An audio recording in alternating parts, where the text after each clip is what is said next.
We're these fields of information, right? And actually we leave trace amounts of information as we sort of move along through time and space continuum. And in fact, when you start to get into quantum, the future you also exists and the past you also exists. And so in that space though, there's a morphic resonance. The first place to start to connect to morphic resonance is memory, but because you are a signature sort of fit energetically for all your memories, you pick up on your memories and you draw upon the morphic field every day.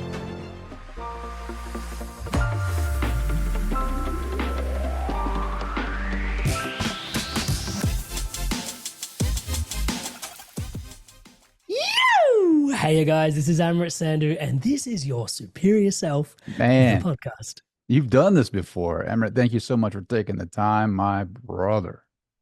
It is such a pleasure to be here, Trey, brother. Thank you so much for having me. It is an absolute honor and a pleasure already. And really excited to see where we're going today in this conversation. Hopefully it serves a bunch of people. Oh, 100%. I love the energy that you bring, man. I just love it. Instantly I can feel it and pull from that. And I want to know, right? Because of this energy that you pull from, how do you experience reality in your everyday life? Wow, that is such an open question. And I love,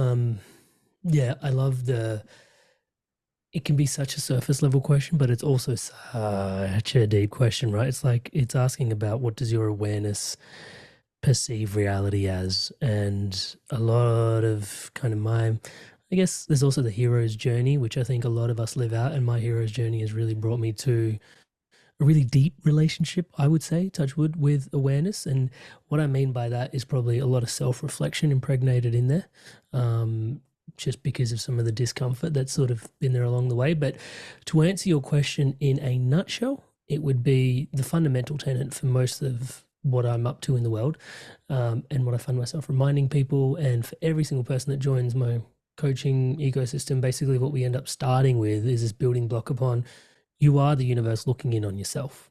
Can we get on board with that? And if we're on board with that, then we're a really good fit for coaching. We're a really good fit for, moving forward in all the things that we do. And if not, that's not to say that, hey, you're wrong, I'm right.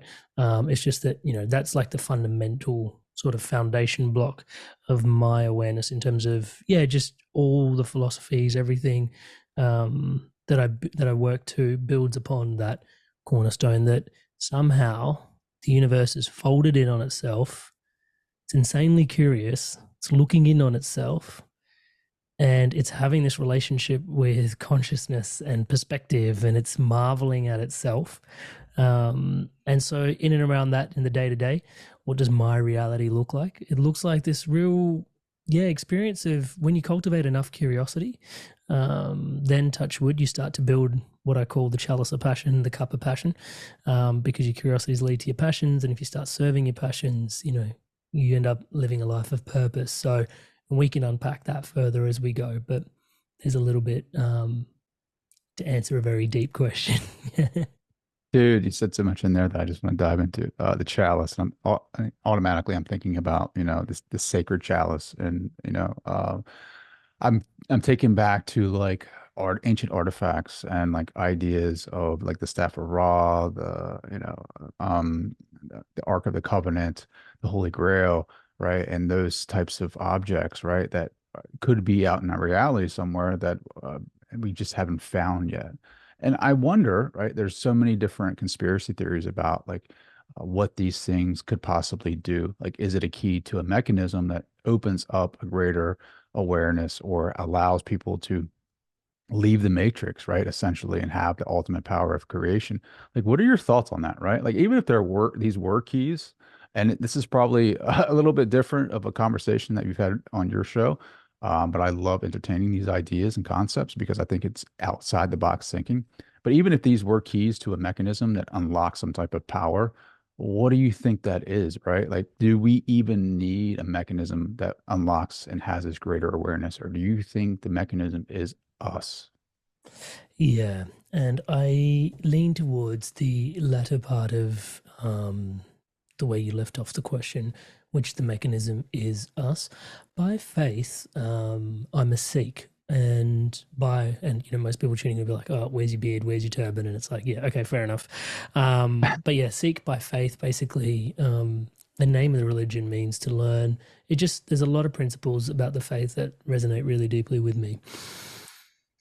All of that to say, one of the places where like Sikhism in its was forged, generally there were people that were Hindus and Muslims that were coming together at the time that it was, this is 500 years ago. And Hindus had a lot of idol worship, not IDLE, but IDOL, like statue worship and stuff like that. And so one of the things that Sikhs were quite clear on is that idol worship isn't for them.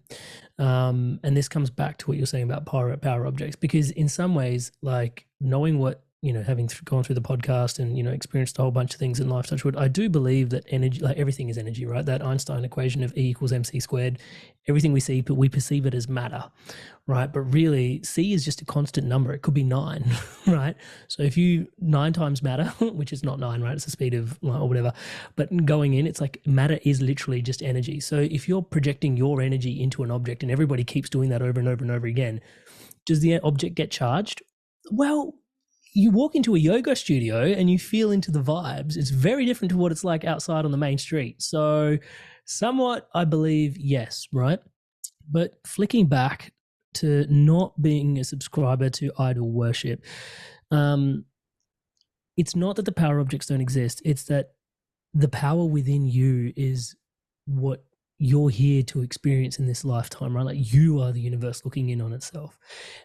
It can be hard enough to build a relationship with your own self, your own divinity, your own inner light, your own cosmicness, just being here in this life, reveling in it, that there's an opportunity for you to turn inwards and go, oh, I honor the light within, touch wood, right?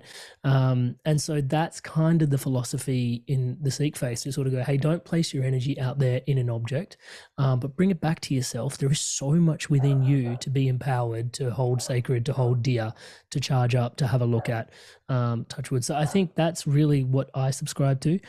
Do these objects particularly hold like some frequencies that can actually revolutionize your state of consciousness, your being, your awareness? I don't know. I'm similar to you. I'm not. Some part of me is very aware that we're living in Kali Yuga now, which is like the dark ages according to the Vedic sciences, and everything is very material. It's less energy at this particular point. So maybe at certain points in time when it wasn't the dark ages, objects could hold certain powers and we could through energy translate with them. And maybe that still is present, but to a more muted degree, being that we're alive in this age now. But my pedigree, my background is that of an engineer, right? I was studied as an engineer. So the engineer in me struggles to logically make sense of that. But there's a whole, the other side of me, which is, completely spiritual, is just like, okay, well, it is possible, but it questions somewhat the value of me coming into contact with something that is going to help me transform. I intuitively sort of run into, the journey of seeking is probably what's going to yield such significant results for me, but that's also me leaning into my biased past of living out the hero's journey in so many ways, which I think we all are doing. Our biggest challenges equal our biggest gifts. So, and that leaves off back to where the end of your question was, like, do you think it's mostly, yourself that kind of is transformed through the journey? And like, is it the placebo? Is it the belief? And I do believe like belief systems in and of themselves are like incredible to explore, which I know we sort of share that fascination ourselves in terms of what is possible with belief. So yeah, I think believing in something is profound. If you believe it can create a shift, and it does create a shift. What shifted? Was it your belief or was it the object's power? Absolutely. And that's I love having conversation with psychic mediums too, right? Like psychics that are seers or oracles or anything like that, right? And they tell you your future or future timelines. But then I'm Mm. also curious to like, what is it? Is it the actual person telling you your timeline, or is it they are inspiring you for hope and that you're actually creating that timeline for yourself? One of Does that the make sense? It does, and the person that comes to mind from my podcast that I've interviewed on this, and this was a while ago, was the quantum biologist Dr. Rupert Sheldrake, and his TED talk got banned. Really? Yeah, anyway, somewhat controversial, but he talks about this thing called the morphic field and morphic resonance, and so basically we are these fields I'm going to try my best to explain quantum biology when I'm not the quantum biology expert, where these fields of information, right? And actually, we leave trace amounts of information as we sort of move along through time and space continuum. And in fact, when you start to get quantum, the future you also exists and the past you also exists, apparently, right? And again, this is me paraphrasing. So pardon me if I've sort of strayed off being 100% immaculate with what I'm describing. And so in that space, though, there's a morphic resonance. And what he says is the first place to start to connect to morphic resonance is memory. He says, you are just an empty vessel, but because you are a signature sort of fit energetically for all your memories, you pick up on your memories and you draw upon the morphic field every day to build that persona of you, and those memories flood in because you are the energetic fit. So my sort of extrapolation to psychics, which again, I don't have a large experience of, is that potentially they're so open in their field or their signature or their makeup and type that they can actually tap into your morphic field, and know a little bit about you from your past or know a little bit about you from your future just because of the way that they're designed. That's again the engineer in me trying to make sense of stuff. You'll find a lot of that.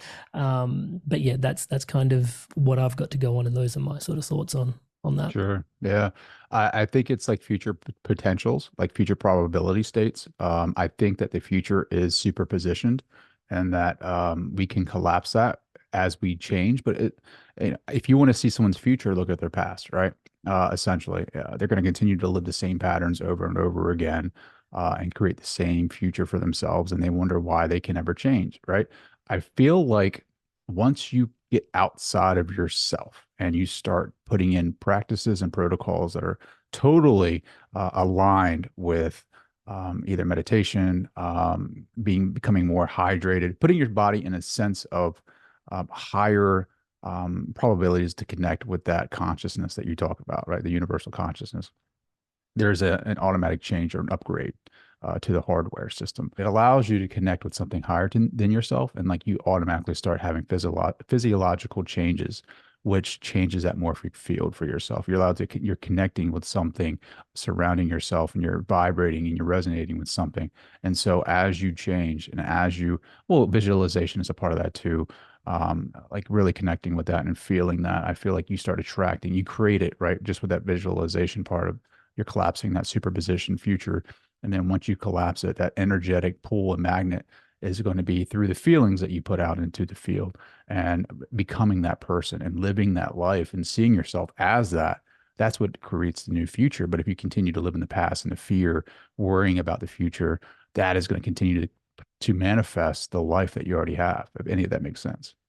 Yeah, it does. And yeah, like I've had my struggles with living in the past, so I can speak to it intimately. Touch wood. We all do, brother. We all do. And yeah, through everything that I've learned, having gone through the challenges that I've gone through and worked with Eckhart Tolle and the School of Awakening and everything that sort of came from there is the very simple yet profound distillation of any time I'm spending because we're discussing thoughts, feelings, actions spent in the past, all that is depressing. It's just like I should have, or I could have, or I wish I had. Even as I'm saying these things to you, you can sort of feel it latent in the frequency of the words that I'm sharing. It's that sucks that it happened, or I wish I could have changed, or I should, and you end up shooting all over yourself. All of that is like, it's a depressing thought. You can't express your way through it. It's like super, like it encloses in on you. There's a suppression that's being caused. Then there's also, similarly the future, which is kind of the opposite but also very similar. It's like, I wonder if how's that going to work out, or maybe if I wonder if and you can already see the acceleration, the speed, and that's all the anxiety that's impregnated in there, right? So the past being depressive, the future being like anxiety provoking, and then allowing yourself to sort of go, okay, well, this present moment being anchored in the here and now is really where I'm most resourced. And then from here, taking the opportunity, once you start to build a relationship through awareness with the present moment, back to what you were describing, is like for me, the question was around intentional living. It's like directing your thoughts, directing your feelings. And that's where you start to I personally set intentions. I find them super useful. And you set an intention, and then you start to sort of gear and steer the ship in a very, I want to use the word passive, but surrendering sort of way. And we can unpack that further if you want to have that conversation, like, yeah, in terms of goal setting versus surrendering your way forward. Um, but Yeah, yeah, because I that's think there's kind a of where, dance between being and becoming, right? There's a fine dance where we get too when we worry so much about the future, right? And we try to control it and manipulate that. It can be very frustrating because I feel like the universe is like, that's not how it's done, bro. Like you don't do that.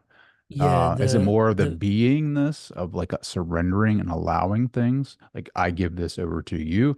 This is the joy that I feel when I create this. This is where I want to go. This is my mission. I feel like this is my mission. This is my purpose. I'm going to allow it to unfold the way that it should. Or is it more or less I'm going to go and attack this and action, action, action. You can totally mm. unpack that. Yeah, so let's do that. So, what you're describing, one of the beautiful metaphors I sort of love to, it's a French piece of wisdom. It's about the bluebird in your hand. And you kind of like, in order to hold the bluebird in your hand, you've just got to have the right amount of grip. Yeah. Like you can't squeeze it too hard, you'll kill the bluebird, but you can't loosen your grip too much because then the bluebird's going to fly away, right? And that's that dance between being and becoming. It's like, how much do I push and how much do I allow? You know, it's like this real dance. So, in order to describe this like all the way through, let's quickly go there. And this is again models of thinking. I'm an engineer, so pardon me if it gets too heady, but that's it. Really helps me understand the nature of how things are working. So there are generally, loosely speaking, across many different cultures, four levels of consciousness that we generally speak to, right? So there are five, but zero is kind of pre-language. So level one consciousness, life is happening to you, right? I call this person the victim, but nonetheless, life is happening to you. And a lot of people reside in this space. There's no judgment on any of this. It's just, that's part of your soul's journey and where you're at that particular point in time. I've been there. Life was happening to me. I struggled with depression for 6 years. It was a tough place to be. Level two consciousness, life is happening by you. I call this person the achiever, right? And this is what you're saying before about like push. Do we go out and do we get things? This is like that becoming space, right? It's like, all right, let's go get some stuff. And, it really worked for me. I struggled with depression, got some help, sought some therapy, lots of different modalities peppered in there, and eventually started setting goals and achieving things and moving things forward. And my life got better. And I started to like, oh yeah, if I set bigger goals and better goals, and I'll move forward. And, more and more success started to appear. I use the word success consciously because success and fulfillment are two very different things. And that's something that I coach to now. Level three consciousness is where life is happening for you. And this is more of that being state. I call this space the flower or the surrenderer. You can choose your word. I'm still sort of landing a moniker for level three consciousness of my own. But it's either the surrenderer or the flower. And here life is happening in flow. And this is where the intention becomes super useful because in level two consciousness, it was super useful to set goals and go out and achieve them and get them, right? To become them. But in level three, you just want to be more, right? You just want to allow yourself to be. And in that space, but you still you can't get to level three without having worked through your level two stuff, right? There's no spiritual bypassing here. So you've kind of got to bring your achiever self along, and your achiever self still needs some directions to kind of where do I go? And this is where the space for intentions as a rudder to the ship that's surrendering to the flow of the oceans is really important. And that's what I was saying before. I set intentions, and I can find that super useful in level three consciousness. Then just to sort of round out this conversation, level four consciousness is, the enlightened state where life is happening as you, right? So you are one with it. I am that. Yeah. And those are the four levels of consciousness.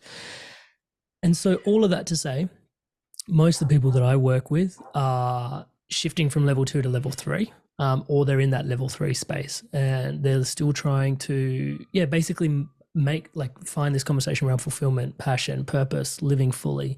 And that's generally the space that I occupy.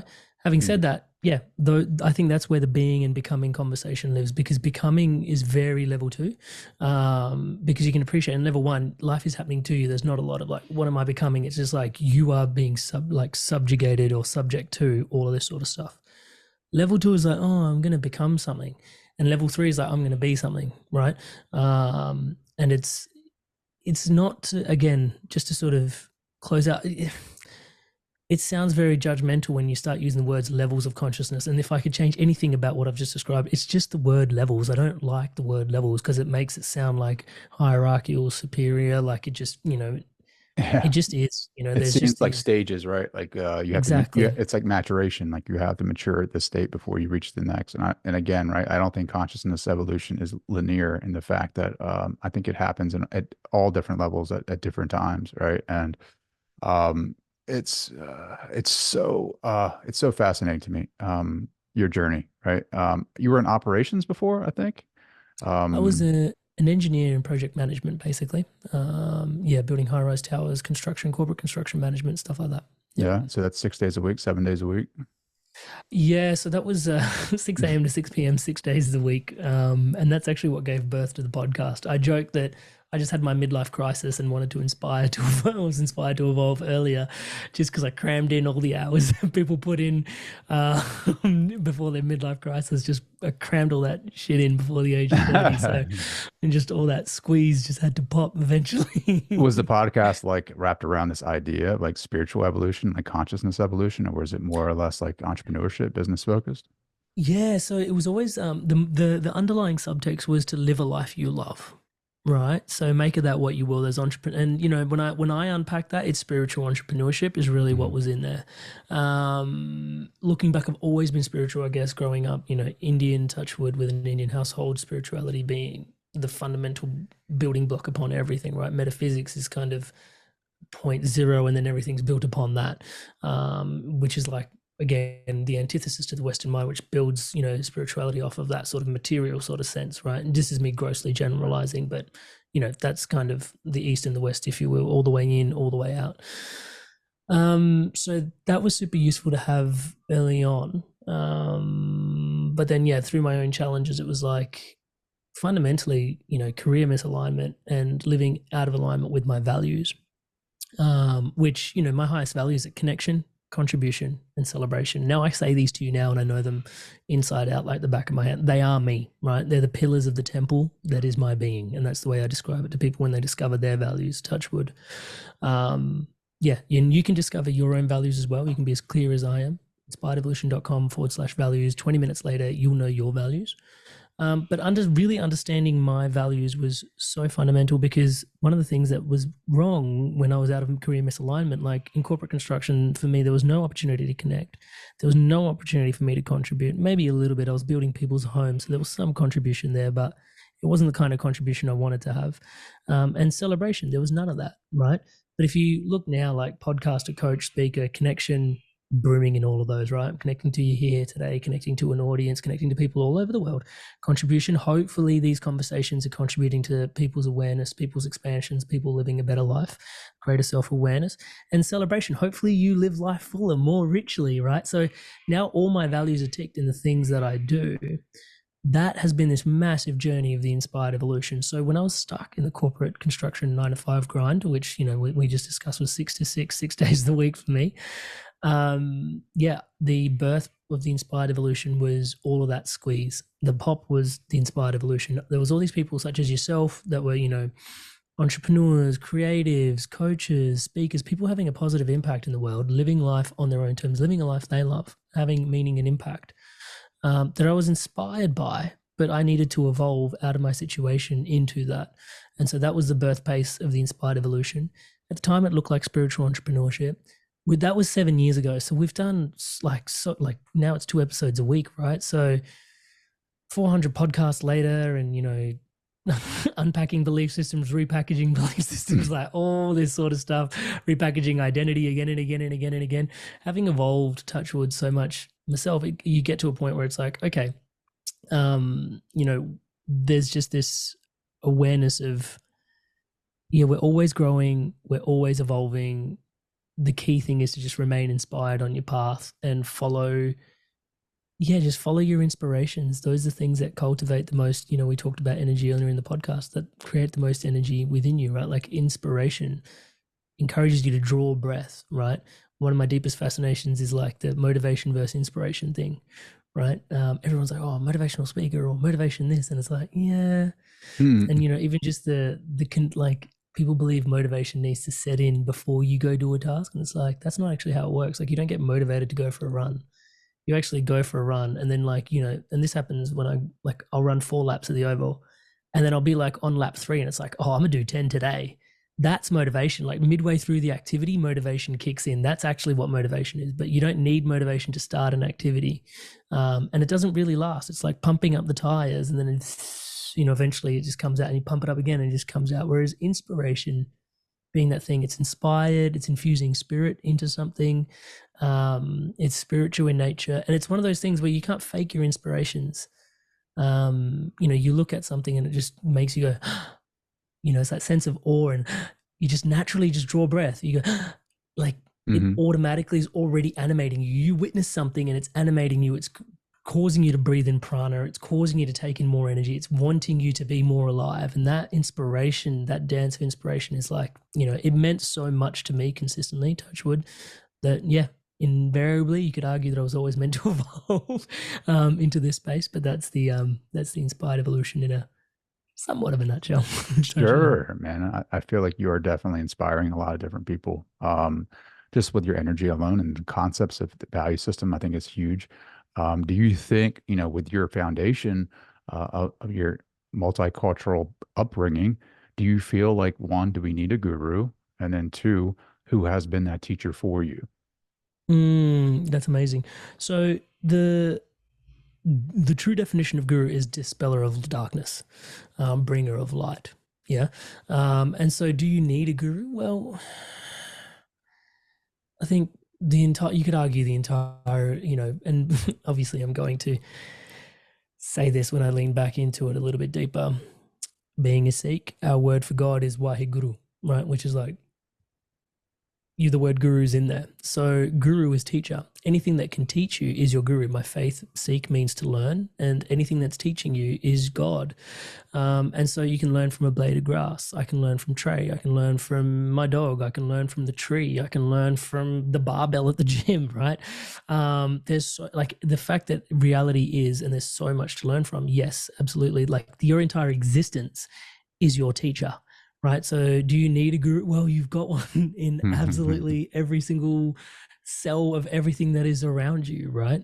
In many ways. And that's going all the way in on the guru conversation. But, there's been those points in time being Indian of nature, and, I'm sort of leaning into that. And maybe there's a little bit of a playing into a victim there a little bit, but there was this expectation at a particular time that someone was coming to save me. And there was going to be a guru that I could prescribe to, subscribe to, line myself up with, and yeah, just that there would be, yeah, like I call it savior syndrome now. Someone was going to come and save me, and ultimately, there's a real transformation that awaited me, and I've seen this in my own clients as well, that awaits you when you realize no one's coming. Mm. And actually, that person that you're looking for is your future self. It's you that's dug yourself out of this hole, but and Alan Watts says this, you've got to pick yourself up by your own bootstraps. It's this real dance. But it's extremely empowering. It requires a great amount of tenacity and patience, I have found. And especially in today's modern world, those bits of patience and tenacity um, take more cultivation, I would Sure. say, than Mhm. potentially previously, just due to the nature of all the distractions and conveniences and comforts that we have. But on the other side of it, Distractions. Oh, dude, you talk about distractions. I think it's a war of the mind, a war of like, trying to capture everyone's awareness. I mean, that's what's to me, I've been really drawn to Plato's allegory of the cave, right? And what are mm, the chains, right? Like there's a couple of ways you can look at this. I think, if you're going to go the spiritual route, you could say the chains and the cave are the actual body, right? And then freeing yourself from the chains and escaping the cave would be that spiritual consciousness escape from the body and going and visiting other dimensions and realms. However, you can also look at it as um, the chains of programming, of biases that we have that we're born, and the manipulators are, you could say whatever you want, big pharma, big business, big industry, all trying to capture our attention and show shadows on the wall. And the chains have evolved. That now we have social media and everything like that. That just we keep losing touch with the essence of who we are. And escaping the cave is really going to be tough, right? Like you think about it. These people have been in the cave their entire lives, and they don't know any different. They just see the shadows on the wall. And when they become free and they turn around and they look at the fire for the first time, like imagine that pain, right? One, you're looking at fire, you're going from darkness to light, looking into that light and having to adjust your eyes to that. Um, what type of shock? That's like existential shock right there. And that knowing your current situation could be an illusion, right? And it's funny, you being an engineer, right? Like to that point, what are your thoughts on this being a virtual reality? Yeah. So And I know that's a it's lot, brother. Like I just, yeah, I yeah, just, yeah, yeah. I'm just So trying to go with the flow. one of the key things in there that I'll sort of and we'll touch into the virtual reality. So one of the key things in there is the thing that continues to blow me away, but also bring me home. So bring me home is probably right, but it instills a lot of awe. Is we saw this with COVID on a macro level, right? Like when COVID hit, you've got canals with dolphins swimming through them again. Like nature just heals so well, left to its own vices. And that sort of sounds like, again, we're disconnected from nature and we're not nature, but just run with the duality for a moment, right? And all of that to say, like, as you were describing before, it's like, yes, we're kind of all somewhat entrapped in this distraction. And yes, it's like, but it's this active um, fight for our attention. And I just couldn't help but reflect on this time that I spent in Brazil, living, high up in the mountains on this retreat with a beautiful set of brothers, some of them from Holland and some Brazilians. And it was an incredible experience in my life. I had just finished university, and anyway, incredible 4 weeks to live up there. And in that time, like you just like just seeing how quickly things reset. It just took a month of living on top of a mountain with no phones, no devices, showering in the waterfalls, eating from the river, eating from the land, making my fire, going to bed when the sun comes up and comes out. And you literally, like, I remember coming back down off the mountain and going, oh, whoa, car.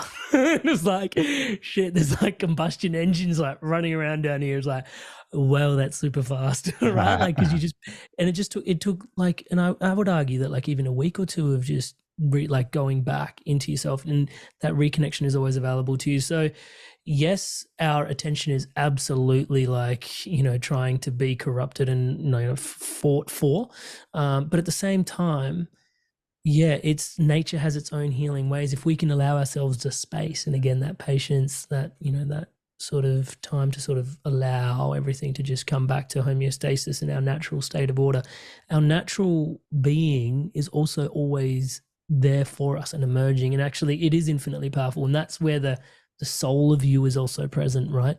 And that's where your personality is consistently getting hijacked, but your soul is consistent, right? And that depth is always available to you, touch wood.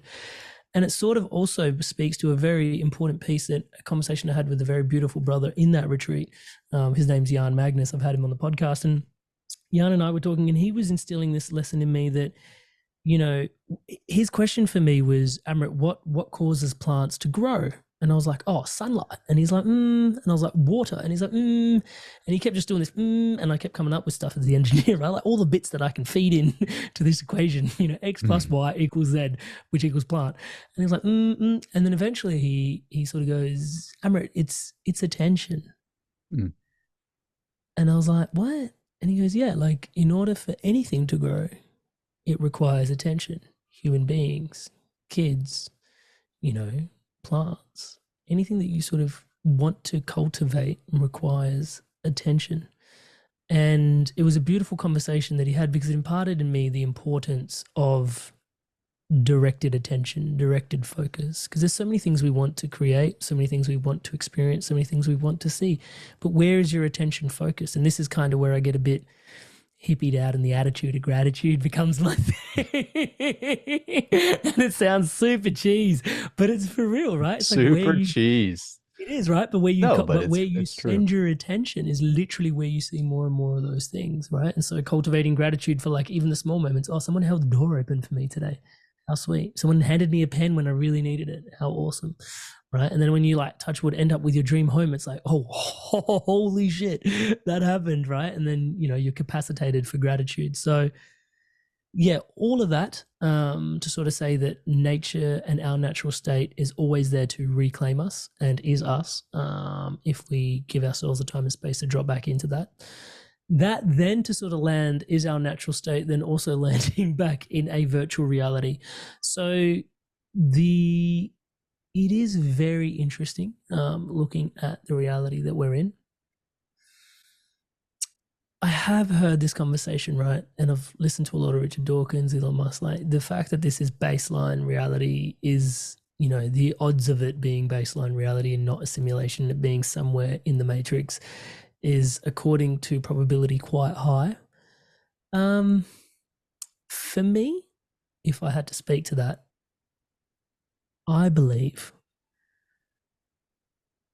that knowing that or not knowing that, because at the end of the day, sometimes I find, and I've been down conspiracy rabbit holes. I'm not saying that it is a conspiracy, like, but at the same time, I found conspiracies similar thought patterns to this, where it's like I have to really crunch my mind to figure something out, and I'm sort of leveraged further away from my center than I am coming closer to home, if that makes sense. Hmm. And I start going, oh, this thought paradigm is actually not feeding off me. It's probably the wrong way to say it. It sounds really dark and sinister when I say that.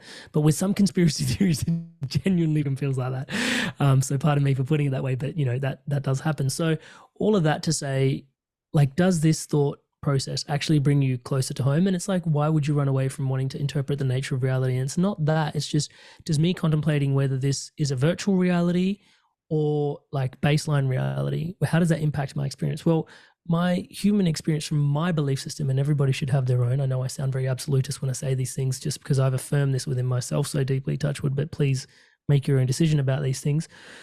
The key thing in there is like, I'm here as a soul to experience a bunch of stuff through this personality experience, this experience of being human. Whether it's virtual, whether it's biological, I'm still here, I'm still learning, right? So back to rolling up the sleeves, putting on your gumboots. What are we here to learn? Let's get to work, right? Chop wood, carry water. Hmm. And so for some people, I'm sure contemplating these things is super useful in terms of their path forward.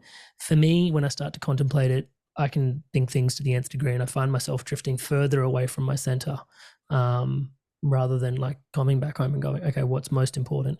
My relationship with my earth, my water, my fire, my wind, how am I breathing, how am I eating, how's my time spent in the sun, what's my movement practice like? And that's where it's like, okay, now I can really feel life happening within me. What am I here to learn? Touch wood. Sure.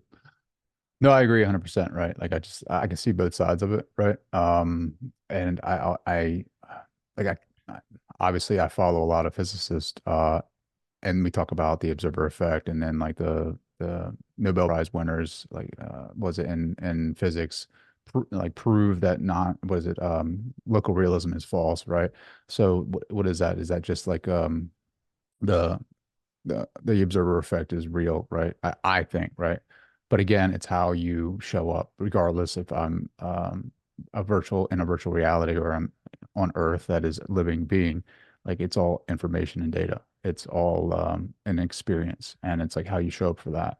And I feel like I'm here to become more aware and remember of like my true potential, my highest good, and I feel like having conversations like this and exploring the things that I'm unconscious of and integrating that into my reality helps me along that path. And it's not like I'm trying to get out of the trap, like I'm trying to get out of this virtual reality. It's more or less like I'm here for a reason. Um, Mm. I'm a conscious being. So I choose to show up like this. And that's the freedom, is the choice and how you show up in each moment. I have a choice to show up in this conversation and be fully present with you and be vulnerable and have a conversation about what interests me. and I have the freedom in going wherever I want, or I can go back to the work idea of not being fulfilled. Like I can totally show up for work every day and be miserable, and that's a choice. Um, but you have a choice, and that's the freedom. And then even if this is a simulation, like you have that choice, that free will awareness of showing up each day and choosing how you're going to be, and then just kind of going from there, if that makes sense. Yeah. Yeah. And I think that's beautiful the way you've described it. Um, my riffing on choice is also that because there's always this existential question, right, on free will and destiny, especially when we're having conversations around purpose and passion. It's like, oh, so how much of it is preordained and Yeah. how much of it is like, Yeah. and I've had this question of me on podcasts, and it's like part of me goes, how am I meant to answer this? Like, people have been like trying to contemplate this for like thousands and thousands and thousands of years. Um, and humble old me's meant to come up with an answer. But all of that to say, one of the things, like, so the verdict on whether it's all destiny or whether it's all free choice, free will, is always going to be out. We're never going to figure that out. And I think that's what sort of makes this human experience as beautiful as it is, like that dance of like, whoa, that was always meant to be. And wow, I feel like I'm completely in control. But one of the things in there is, and I subscribe to this and I believe this, touch wood, is that we do have choice and we do have free will. If, let's just say, destiny is it and everything is destined, that doesn't mean you don't have choice. You still always have the choice to choose how the fuck you show up, right? Because two people showing up for the same thing show up very differently, right? Some people are like, oh, I got to do this thing. And some people are like, oh, I can't wait to do this thing. And they're both doing the thing. But Sure. how you're doing the thing, very different, right? And then you can start to sort of go, oh, but obviously you can see the dude that's like enthusiastic about it and goes about it a certain way, touch wood, more opportunities are going to open up to him in the future. Maybe they will. That sounds very free willy and free choicey. I said willy. I'm still a boy at heart. I've got two kids under two. But then there's also very it's also very destiny as well, right? Like it's always going to happen, but you've got that freedom of choice to choose how you show up, to empower how you feel through the navigation, the journey of it all. So choice is something that I believe is truly sacred. I don't think we understand enough around choice theory. If you start to actually unpack choice theory, it starts to verge into these other places similar to the observer effect. Like it starts to get really deep and rabbit holey. But yeah, Sure. choice is something Well, sacred. Viktor Frankl writes about that and Man's Search for Meaning, right? Like even in the worst of conditions, like you have a choice and how you're going to show up for that, right? And Mm. he writes about, I mean, he writes about from a personal experience, and I think he's so right on. I mean, he created logotherapy, and it's just like finding purpose. His was he wanted to write a book, and he lost all of those papers in the concentration camp, right? And a lot of people tragically passed away and died in those camps.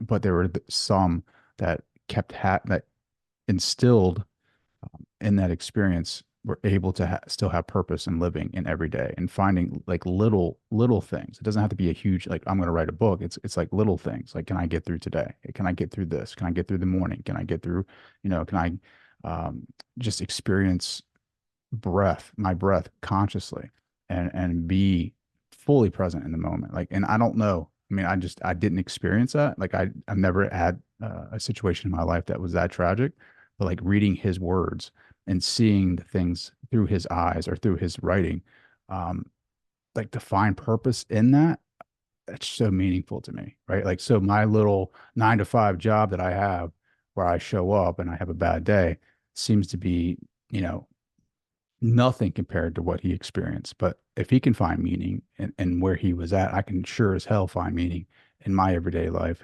It could be just making someone's day by giving them a compliment, or really looking forward to getting home and giving my girls a hug or a kiss. Right? Like it's it's that sounds like it's so like it's so minuscule, but at the end of the day, it could save someone's life because you don't know Yeah. where they're So going.